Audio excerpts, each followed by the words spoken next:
Ես մենակ աղոթում եմ ու հավատում եմ։ Ես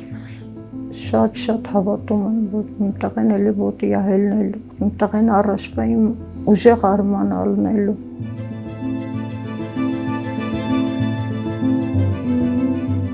Ես Աշխեն Պողոսյան եմ, ապրում եմ 3 երեխաների հետ, Վարձով գյուղ Արկել, 3-րդ փողոց 19 տուն։ Արմանս 15 տարեկան է, դեպքն եղել է 25 թվին, մայիսի 4-ին։ Բատուտների վրան խաղալուց ընկել է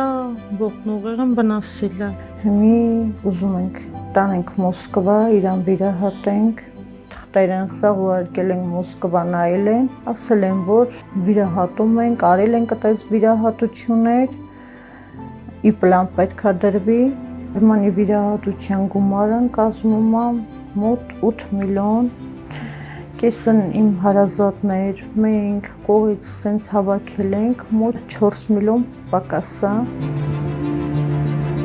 Ընդհանուր չի կարում շարժվի, չի կարում ինքնուրույն նստի, ես եմ նստացնում, ինքնուրույն մի րոպե, 2 րոպե շատ կարանա նստի։ Ուզում ենք, որ ի պլան դրվի, որ հետագայում ինքն հաշմանդամ չմնա։ Ինքն երազում է, որ մամ երբ եմ հելնելու ոտի, առաջինն գնալու ենք Սուրբ Հովհաննես եկեղեցի, իմ երազանքն է, ու ես գնացել եմ Սուրբ Հովհաննես մոմեն բառը, եկել եմ հենց նույն օրն Արմանիս ձեռքերն նույն օրն շարժվել է, ու ես հավատում եմ, որ քիչ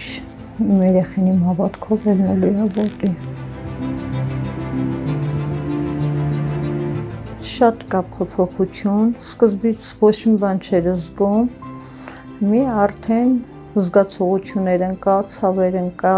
չէր կարում նստել, մի գոնե մի րոպե, 2 րոպե նստում է։ Մենակ իմ տղեն էլի ոտքի տենամ իր ձեռքով ինքն կարանա հաց ուտի, գոնե իր կարանա նստի իրանով, պատրաստ եմ կյանքս էլ տամ, մենակ տենամ այդ։ Վնասվել են ողնուղեղը, ներվերը պերիֆերիկ, համարը ինքը ոչ կարողանում է նստել, ոչ կարողանում է շարժվել, որպես շանս պետք է դիտվի այն առաջարկը, որ այսօրվա օրով մենք ունենք մեր Ռուսաստանի գոլեգաներից, որոնք առաջարկում են անել վիրահատություն, իսկ հետո իհարկե անպայման պետք է նորից անցկացվի լուրջ վերականգնողական բուժում։ Մամային շատ բան օգնում եմ, Արմանին ջուր տալիս է, վիդեո միացնում եմ։ Ամուսնուս հետ արդեն 8 տարի է մենք իրար չենք ապրում, կապ չունենք, ինքն թեկուզ Արմանս այս վիճակին ինքն մեզի չի օգնում, չի գնում, չի գալի։ Կեսուրս մեր կողքն է, ամեն ձև ինձ օգնում է, երեխեքիս օգնում է։ Երազանքս այն է, որ լավ լինի, առողջ լինի, քայլի, Աստծուց ենք խնդրում, ամեն անգամ աղոթում ենք, խնդրում ենք, Աստված ջան, լավ լինի, որը բարինը թող են կատարվի։